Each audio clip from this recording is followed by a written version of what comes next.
Hi there, I'm John from CNCKing.com, and today we're going to make a custom mailbox.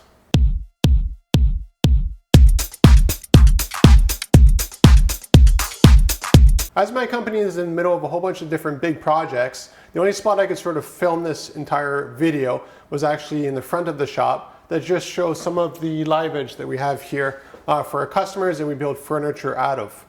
Now, to go on to this custom plywood mailbox, I design a lot of projects using plywood. It's a really wonderful material. It's very strong. It looks really nice. And this plywood here had a nice grain to it. So, you know, if I was going to make something like this using just normal wood and try to match the grain, it would have been just about impossible. But because the ply actually has a nice little wood straight grain on it, didn't matter how I placed it all, everything sort of matches perfectly. Now, the first step of designing something like this here is actually to make a 3D model of it and test that out. The advantage of that is that I was able to test everything from the hinge to the assembly and the locking system that I developed here for the mailbox that I'll use for my house.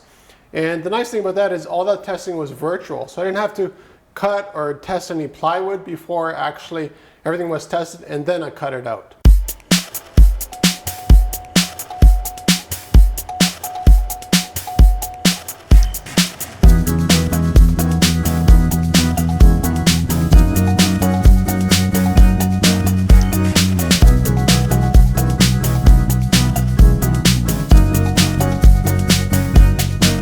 I've probably been designing stuff out of plywood for like 15 years, and something that I really like to do is actually not use any exterior hardware.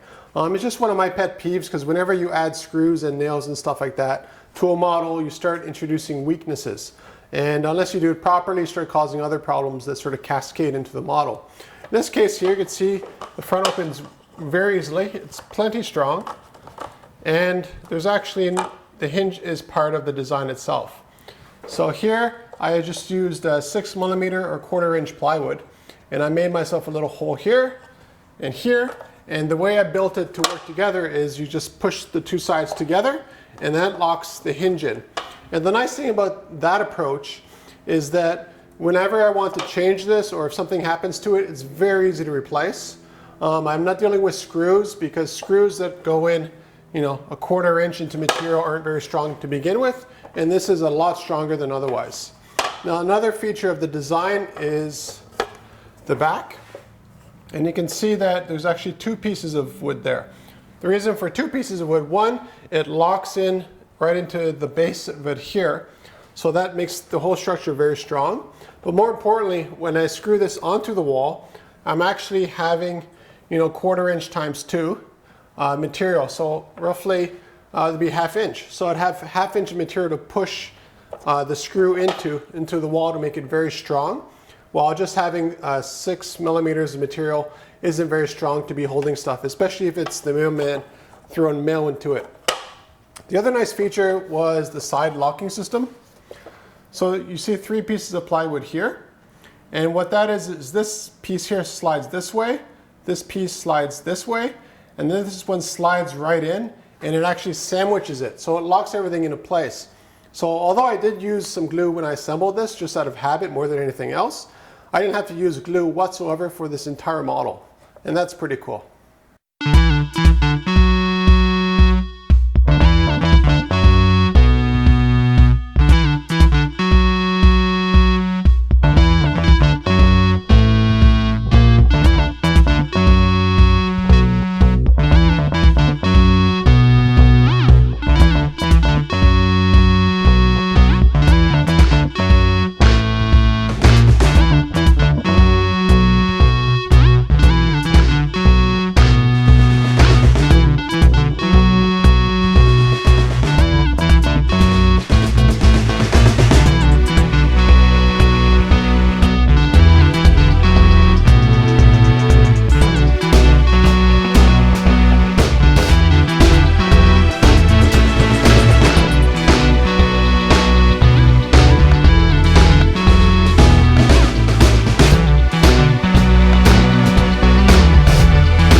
after laser cutting the model, you'll notice that there's a piece of paper over all the parts.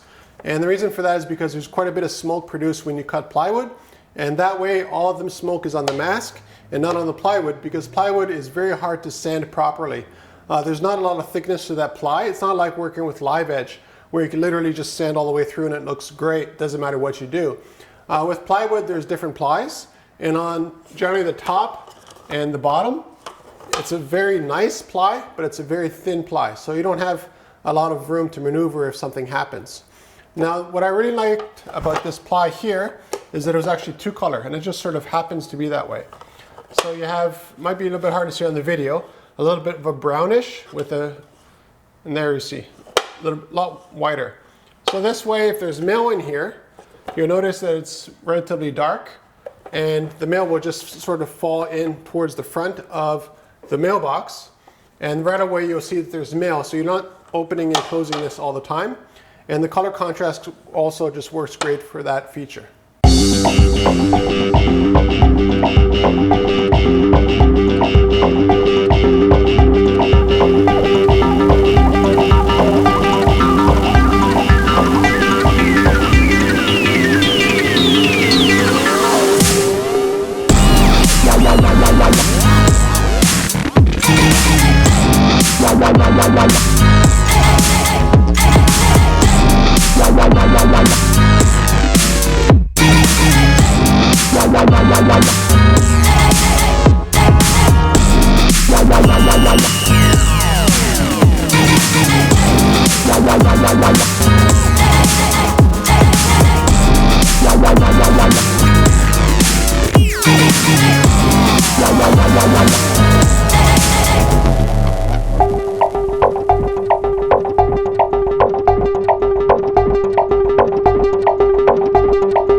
Now I do have a lot of different equipment in the shop here. So if I wanted to actually make this model of, let's say, 1/4 inch stainless steel, I could have made that just as easily.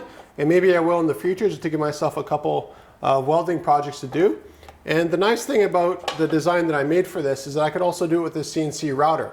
So if I wanted to make this out of a material that doesn't really laser cut very well, I could use a CNC router. Or if I'm going to full production to make hundreds of these, definitely the CNC router will blow the CNC laser away production wise. So if you're looking for custom projects, any material, any size, any shape, any design, contact me at CNCRI.com and I'll make it for you.